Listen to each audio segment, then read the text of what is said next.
The Nephilim were a race of giants which once encompassed the entire earth. Today we know quite a bit about them.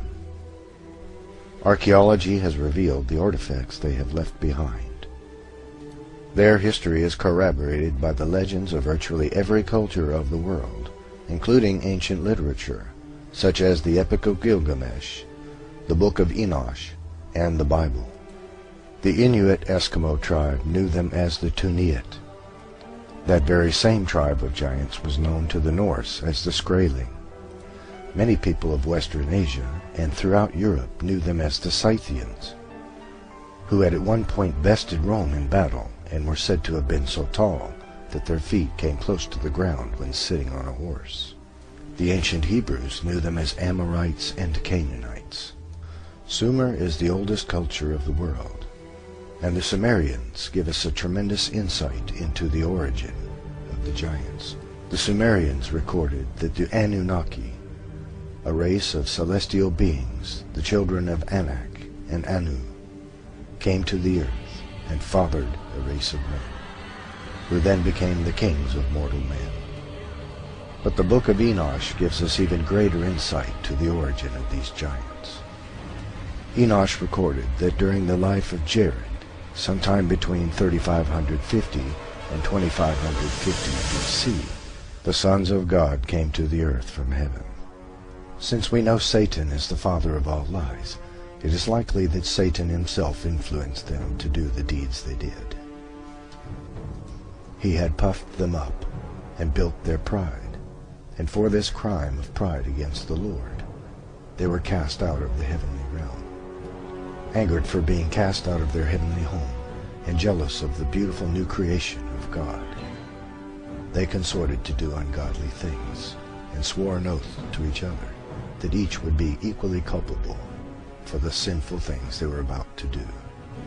Their point of entry into the world was Mount Hermon, Israel, upon which they landed.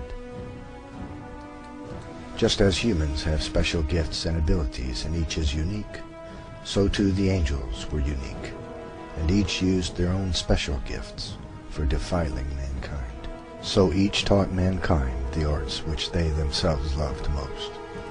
They took wives of human women whom they called beautiful, and fathered the race of giants we know as the Nephilim.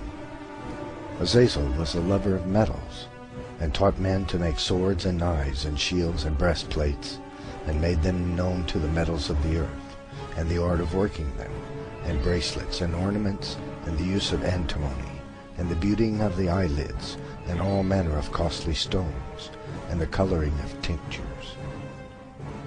Semyaza taught the art of enchantments and root cuttings, and all manner of sexual seduction.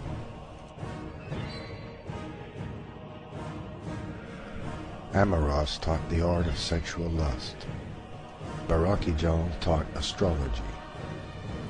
Kokabel taught the constellations.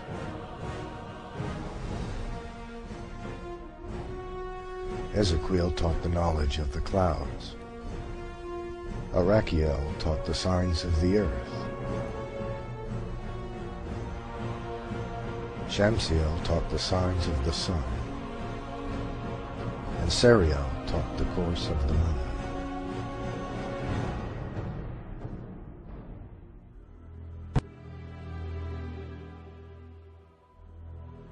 Not only did the angels sin against man, but they sinned against animals as well. It is believed this means that they genetically engineered new kinds of creatures by mixing the genes of different kinds to create the mythological creatures of old.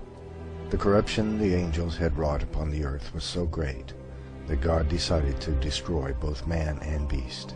So God commanded Noah, a man who was righteous and whose genes had not been affected by the work of the angels, to build an ark with which he would save the animals and mankind. But this was only half the story. The angels came and did their dirty deeds again, and created a second race of giants that filled the earth. This image depicts a Babylonian king, so large that he holds a lion in his arms like a man might hold a house cat. He also has 6 fingers and toes, which was common to some of the tribes of giants born after the flood, and is the result of a duplicate gene, an error, if you will, in the genetic tinkering of the Nephilim. There are a great many artifacts left behind by the Nephilim, including footprints which have been found in several places around the world. Skeletons of humans exceeding 16 feet in height have been found in Native American burial mounds and other places around the world. King Og of the Bible had a bed which was iron and 16 feet in length. This is a bed for a man that is 12 to 14 feet tall. The Nephilim vary greatly in size. Many Native American legends tell of men which were 25 to 35 feet tall, and capable of throwing a bison over their shoulder and walking off with it. Most of these artifacts have been swept up by the National Geographic Society, and most notably by the Smithsonian Institute, in an effort to hide the legitimacy of the Bible from the world. The angels cast out of heaven brought a technological explosion to the world. And likewise, their children, the Nephilim, also brought a technological explosion around the world after the Noachian flood. All within a couple of 100 years, great civilizations arose everywhere around the world. The Egyptians, the Chinese, the Sumerians, the Babylonians, the Mesopotamians, the Native American cultures all arose approximately the same time. This explosion of knowledge was due to the Nephilim, who acquired this great knowledge from their forefathers, the angels cast from heaven.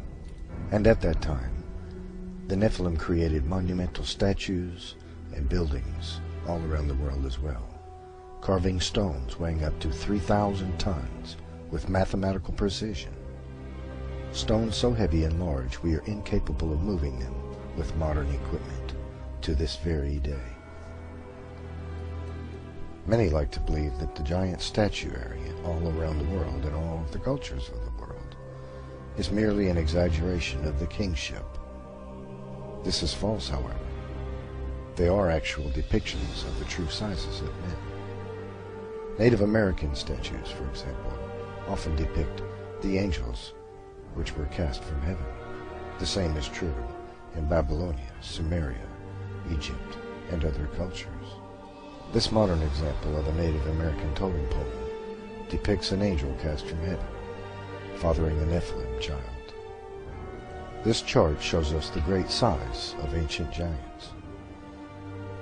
At the far left we see a normal man of 6 feet height, and at the far right a man of 36 feet in height. It also shows us how common the various giants were in their height. For example, it was most common for a giant to be approximately 15 to 16 feet tall. The next most common was approximately 8.5 feet, and so on to 36 feet. There is becoming a general consensus amongst historians that the most common tribe of giants in the world were the Kurgan. This statue in Russia depicts a Kurgan warrior approximately 25 feet tall. The Kurgan were the largest tribe of giants in the world.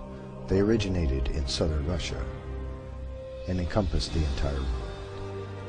The Kurgan had been genetically traced around the world with haplogroup X1 and haplogroup X2 genes. During World War II, the Nazis attempted to recreate the Kurgan by genetic engineering. There were giants in the earth in those days and after that, as these Danish axe heads clearly demonstrate, for it would take a man at least 15 to 20 feet tall to swing an axe with a head that weighs between 150 and 200 pounds.